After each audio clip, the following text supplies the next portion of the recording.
Hey everyone, Dr. Frunkey here with an awesome new video for you, unboxing the Kody Eutsler DUK.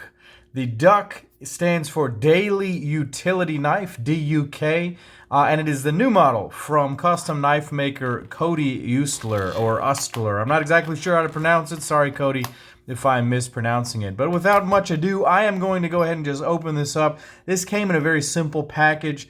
I was very fortunate to have a friend win a lottery, and I was able to buy this knife from him. So big thanks to my good friend for allowing that to happen. But this is how the knife was sent to me. No certificate of authenticity, no packaging other than that very nice but not custom case right there. So always a thing to think about with packaging in these custom knives. I do appreciate a little bit more presentation. Doesn't have to necessarily be flashy, but that is something that I noticed right off the bat. However, on the inside of that case is this absolutely beautiful knife, the DUK, the Daily Utility Knife. Kody intended for this knife to be a very good EDC style blade, and I do believe that he has executed that here. He said that he drew inspiration on this knife from Scott Cook, who has developed the Lochsa, which you saw on my channel. You can go back and see that. I'll leave a link down below, as well as Peter Rassenti's work. Kody is a big fan of the Peter Rassenti Nirvana, and as you can see, I'm just going to go ahead and bring that out. This bears some resemblance in the sense that it has a very utility-oriented blade. The Lochsa also featured that, and sort of a no-frills sort of presentation right here. And I do really, really like that. One of the things I love very much about my Nirvana here is the understated simplicity of that knife, and certainly it carries through over here to the DUK. Now, we've got a bit of an introduction here to the knife. The maker is Kody Eutsler. Kody Eutsler, or Usler, is a very young maker. He's only 22 years of age, and he has been making custom knives ever since the day he graduated high school. He took the real-world route after high school and started a business making custom knives. If you have followed his up-and-coming nature, you may have seen a video from the illustrious Nicholas Shabazz about a knife that had some issues. And I think that it was probably detrimental early on to a young Kody's career. However, I do believe that he has come a very long way, and this DUK is one of the most desirable custom knives on the market right now. I think that these have a lot of popularity because they are simply beautiful knives and exceptionally well done. This shows a brilliant conversion of CNC machining and custom hand knife making, and we'll get into the details here. But first, let's go ahead and get some vital signs on the DUK. We've been talking for a couple of minutes, and I haven't been able to tell you that this is a 3.5-inch bladed knife. You've got about 8.25 inches of overall length. The handle is coming in at about 4.6 inches with an effective grip area right at 4 inches. So you get a nice full-size blade and a full-size handle. You're going to get a lot of grip on there. The handle is nicely scalloped, so I'm going to have to measure it all the way up here at the front bolsters. The thickest part is 0.48 inches, and the blade stock at its thickest is coming in at 151 thousandths on the dot right there. So it is a very slim knife. It is less than half an inch wide, but it has a full-size 0.15 blade stock, hollow ground, so it's going to be a nice little slicer. This is a robust EDC knife. It's really geared to be slim for the pocket, but robust enough to use as your daily utility knife, aka the name. So let's go ahead and bring out another couple of great, really good utility knives right here. These are the Spyderco Paramilitary 2 and Para 3. As a good size comparison, you can see that the DUK is essentially the same size as your Paramilitary 2, so it really is a full-size knife. For whatever reason, I've got this Gavco sitting right here. Similar scalloping going on the titanium handles here. This is also a 3.5-inch blade, but will cost you significantly less money. You saw the comparison with the Rassenti Nirvana. I'll go ahead and bring out another 3.5-inch blade. That is the Koenig Knives Arius. And then just for good measure, I'm going to go ahead and bring out the Gareth Bull Shamwari right here, so you can see that I'm sort of developing a theme in my collection. Also a 3.5 inch blade. I've really found that the 3 1/4 to 3.5 inch blade size is ideal for my EDC, my larger size hand. I have bigger pockets too that allow me to carry slightly larger knives. And I really have been enjoying this size category. I've also really been enjoying these specialty carbon fibers. You can see the copper dust, the bronze dust marbled. This is the copper dust shred. And now I have this one, which has a copper lightning strike carbon fiber. And we're going to get into that. I just wanted to have all three of those on the screen because it was a wonderful fluke that this knife ended up in my collection, because it really does follow in the same vein as a lot of the other things I have been doing in my collection recently, so it's very exciting for me to show this to you guys. So let's go ahead and break the duck down anatomically. Up front is this beautiful blade. This time it's done in AEB-L steel. AEB-L being a common razor blade steel. It takes a very, very fine edge and a nice mirror polish, which you can see he has achieved on this edge right here. I believe he's using some sort of fixed angle sharpening system, because actually down here at the sharpening choil, if I can get the knife to focus, the camera to focus, you can see there's a couple of little nicks right there on the sharpening choil. I noticed that immediately, but that is okay. That just means that this blade is extremely sharp, and indeed it is. It's unbelievably sharp. Very, very nice slicer.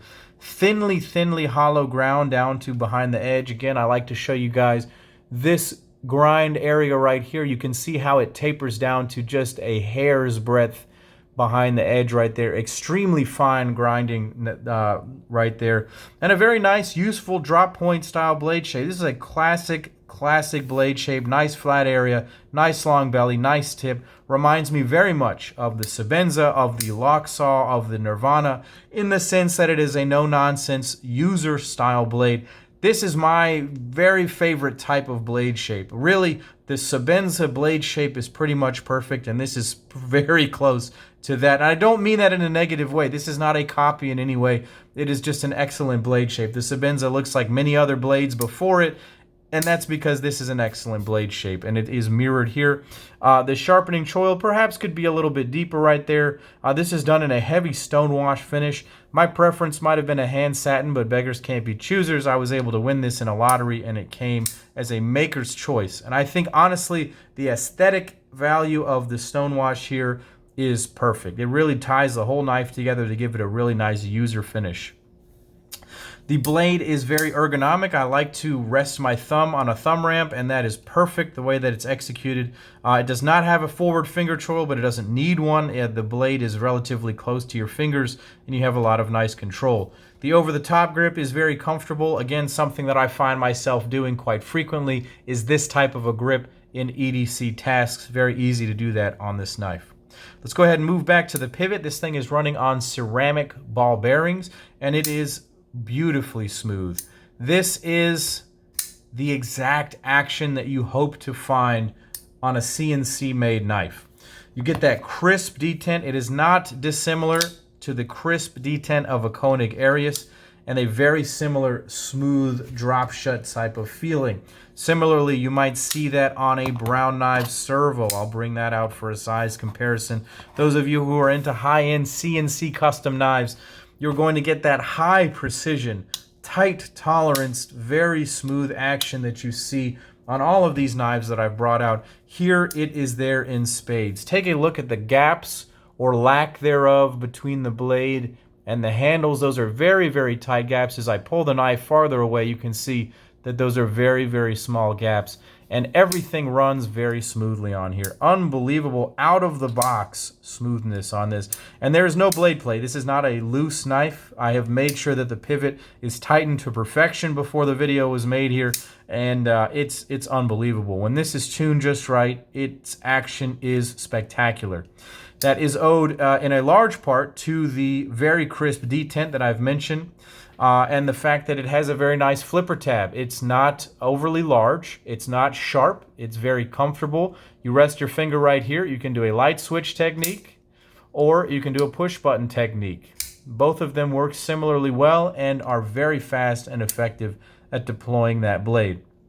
As you can see, when you disengage the lock bar, which does have a steel lock bar insert. This is really getting into high-end CNC work right here. An integrated steel lock bar insert hidden away underneath the scale, contoured to the shape of the scale with a very healthy lockup on a radius lock face. Very, very nice. No lock stick is present on this. And then the drop shut action is superb. And then the closure detent is crispy and very nice. I enjoy that. There's something about the fidget factor of these knives when you're getting into this echelon of knives. You all know what I'm talking about. If you're watching this video, you fully comprehend this. This has it in spades. It's got all of the fidget factor, crisp detent, fast action, smooth drop shut, great detent on closure, and very nice acoustics. All of that makes this a very pleasurable experience. And if you know what I'm talking about, you know what I'm talking about. So we're going to go ahead and move back to the handle here and start to appreciate a little bit of the detail work here. Let's look at the pivot hardware. Simple pivot screw, but it's surrounded by a geared zirconium pivot collar. When I took the screw out here, you could tell that these collars just drop right in to this beautifully milled space right here. Very, very clean lines, very tight tolerances, no gaps, nothing unattractive. That's a dangerous game to play. You really have to have tight tolerances and excellent machining to allow that to happen. Now, Cody used to make all of his knives completely by hand. He has integrated CNC recently in the last year or so into his knife making for what he says is the finer detail-oriented work. He still does a large amount of this work by hand on standard hand, making machines, mills, and other such things. But he now uses a CNC to do these tight little detail work pieces, and I would say he is doing extremely well. Because take a look now at the surrounding copper lightning strike carbon fiber inlay, the way that that is inlaid into the show side as well as the lock side to be a bolster is just beautiful. There are no seams, beautifully integrated, super nicely done. Take a look at that. No gaps. How close can I get to stay focused? No gaps whatsoever. Get a really close look at how tight all that goes. Very nicely done, extremely nicely done. Nice to the touch, shiny with a lot of light refraction and a beautiful little speckle of that copper peeking through. And that really, really ties together the rest of the design of the handle. You can see that this area here has actually been scalloped out. Sorry if it's not focusing. This has been scalloped right here and is extremely comfortable to the hand. The really brilliant thing about this knife is that when you go to open the knife from a closed position, your thumb rests right here, right on this scalloped area, and it's just a tactile dream. And then the knife opens like this. He really did design, I believe in my heart that he designed it to be like that, and it is just brilliant, and it is so comfortable, and the ergonomics of that are excellent. I will say, let's go ahead and talk about the back spacer. This is a bit of a point of contention for a couple of reasons. I'm going to say this is beautiful. This one features a copper back spacer. Absolutely beautifully done. It's got what looks like a wire wheel or an orange peel style finish to it. It is floating on what looks like some copper spacers. Absolutely epic. Beautiful stuff there. Something I'll say is that the back of the handle here, the way that it wraps around the back spacer creates a couple of you can call them hot spots, a couple of sharper corners, kind of right here, and then right here, and then at the back of the clip, just a small amount of sharpness going on there. It's not so bad on this model with a rounded back spacer. He does offer a geared style back spacer. I have a friend of mine who owned a knife with that back spacer, and he said it was almost intolerable for the discomfort that it caused. When I'm opening this knife, I certainly feel that these are back here. I would not call it uncomfortable or painful, but you just notice that it's there, and it's, you know, if you're into perfect ergonomics, it can be a very mild annoyance. I will not say that it is a make or break type of a thing, but if I'm going to look for minor things to talk about, I'm going to look for minor things to talk about. Let's go ahead and talk about this clip. This thing is incredible. A floating zirconium clip with all of that beautiful milling. Some people say it looks a bit like an earthworm, and I don't disagree. It certainly does. I think that it matches very nicely the seashell style patterning on the body right here. I think that it looks very, very nice combined with that. It gives it a very bionic type of living look. It could be a tail.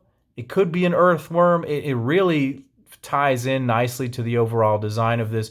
It's got the sweeping upswept tip right there. It looks really nice with the shape of the blade. It is an effective clip with a nice long ramp. It also has a large enough area right here to grab your pocket, a long ramp so it slides in easily, and just the right amount of spring. It is a floating style clip. I'm bewildered about how he made this thing, because it is screwed in from the inside with hidden hardware. No hardware on the outside, and it's floating like this. I'm not sure if those are zirconium pegs, and it's all milled out. I'll need to ask him about that, but it's truly an impressive thing. It's a beautiful thing with the hidden hardware. All the hardware that you see, you really just see the pivot. These are very simple screws. They screw all the way through the back. I know I hear some people complaining about this design, an engineering choice for construction. Honestly, I have no problem with it. Again, if I am doing something that will strip this screw from this frame, I'm probably going to die, because that will require a huge amount of force, and it will probably mean I am dead. So that is not a problem for me. Let's go ahead and talk about the knife overall. The ergonomics are fantastic. The scalloped handle really allows the fingers to fit on there quite nicely. It scallops away here, so the clip rides a little bit more flush to the handle than it might otherwise do that. The way that it swells out into the bolsters makes for a very comfortable transition from the clip. You don't even feel that it's there in your hand on the back. The fingers rest perfectly on this. If you have a larger hand, I have a size 8 sterile glove. This is just absolutely perfect in the hand. A super nice grip in the standard grip. Again, over the top grip, super comfortable. Disengagement is easy. The action is extremely enjoyable. As I mentioned before, this is a tactile pleasure to have in hand.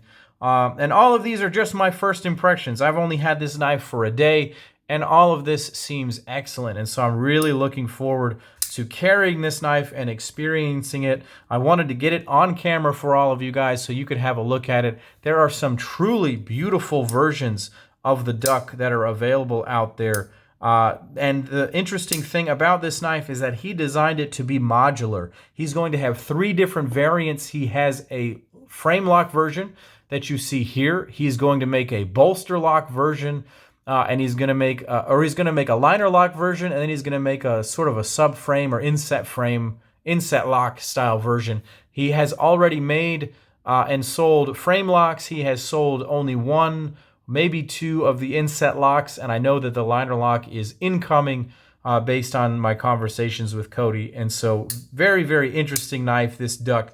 I think it is a beautiful design, one of the most beautiful custom knives on the market right now for various reasons, and the execution is brilliant. Some of you are going to ask, will this knife cut me? No, it will not. You Nick Shabazz fans, Cody knows how to make a knife. This is not going to cut you. Anyway, anyhow, that's never going to happen. That knife blade is way down in there. So I am a big fan of the Duck. Thank you guys for taking a look at this video. I will leave some links down below for some more content. Go ahead and click like and subscribe to my YouTube channel here. Go over to Instagram and follow me at Dr. Frunkey. Follow Kody Eutsler at Usler Custom Knives on Instagram. Check out his website. And as always, guys, this is Dr. Frunkey saying, take care.